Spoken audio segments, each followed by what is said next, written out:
Welcome to my ultimate API explanation and implementation. My name is Zaid and I'm gonna be your explainer person for the next few minutes. And I'm assuming that you know nothing about an API. So let us get started.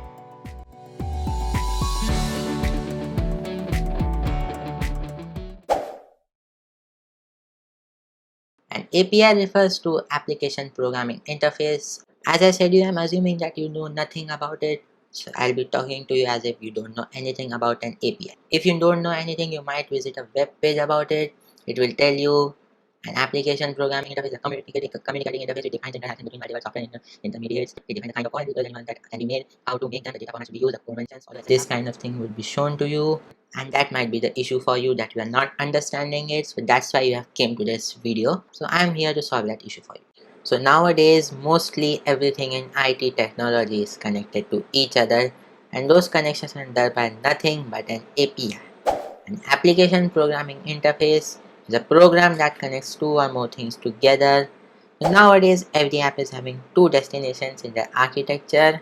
As we know, the client side and the server side. The client side means the front end and the server side means the back end. So the back end and the client side is connected to each other using an API or an application programming interface. They communicate to each other using responses and requests. So if you have seen the video which I uploaded before this video, it was about creating an API in Node.js.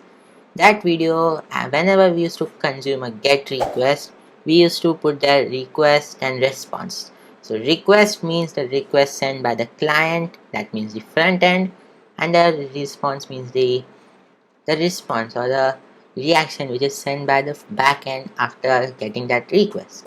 So the benefit of using an API is, if you want to give your backend service or your data to another developer, so you can use an API to get data from for ourselves as well as the other consumers. So that means you can gather data, you can use it for your own purpose and you can give it to other people also. So the best example of explaining application programming interface is a waiter in a restaurant. The customer is a client, that means the front end, and the kitchen chef is the service provider, that means the back end. The mean of communication between both of them is a waiter. That means the waiter is an application programming interface. He takes up order from the customer and delivers it to the chef. That means he is taking the request from the customer and delivering it to the service provider, and then chef gives out the product, that means the response. So here what a waiter is doing, he's doing nothing, but he is just like a mean of communication between both of those. That means he was an API. In simple words, API is just like talking to someone else on a mobile phone, mainly to a service provider, in order to get something back. So now you might be thinking, how do we make one? There are many libraries and frameworks to create an API. Some of them are Node.js, Django, Flask, libcurl in C++, Spring in Java, and of course many more. So I think you have not understood it properly. So I'm gonna be giving you a real world example of an API and how do we consume it.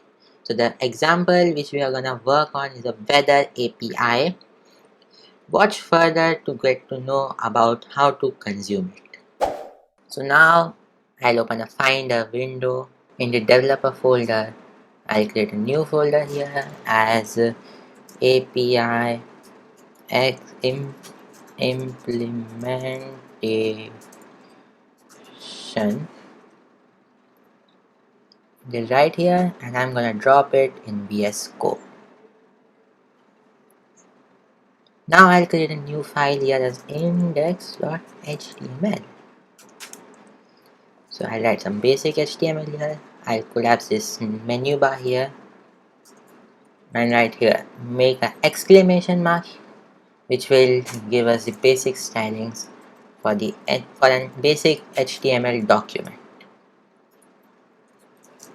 And I'll give a title as application programming interface.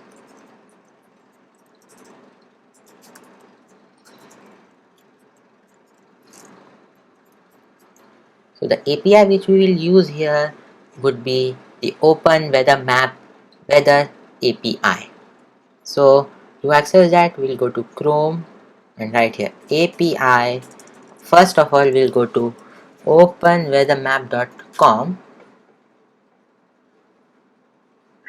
.org, and then we'll first sign in using Google or anything which you like. Explore here and get your API key, then go to any of these API doc. We are gonna fetch an API. Okay, you'll get some information on how to use your API. Just read it for your purpose, and right here API, the one which I am using would be this openweathermap.com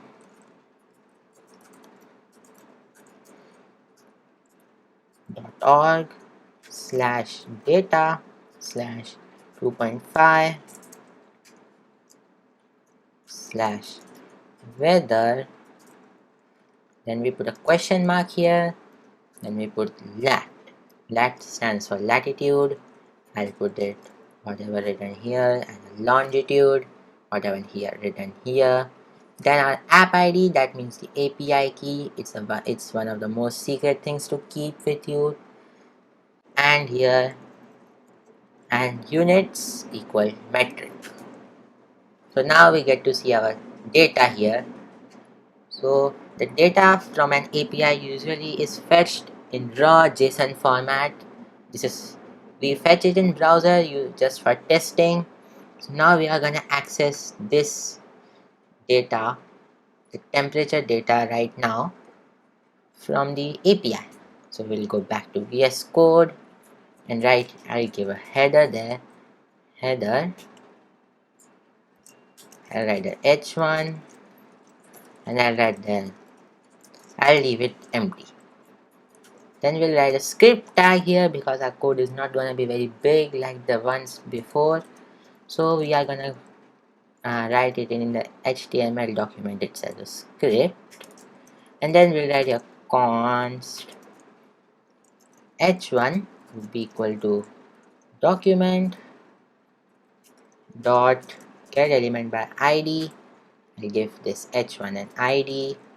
By the way, if you don't understand JavaScript, just don't worry, I'll create a tutorial on that soon or later on this year. So I'll create h1, I'll give it an id of text area. I'll copy it and just paste it up here. So const API equal to URL, which is right over here.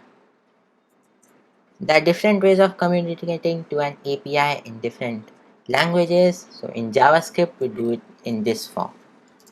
So I'll put const API and store my API URL right here.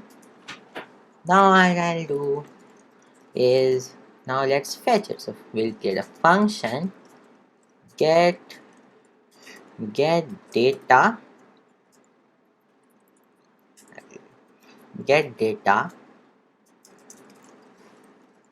So this function will get us the data from this URL. So we need to write a fetch.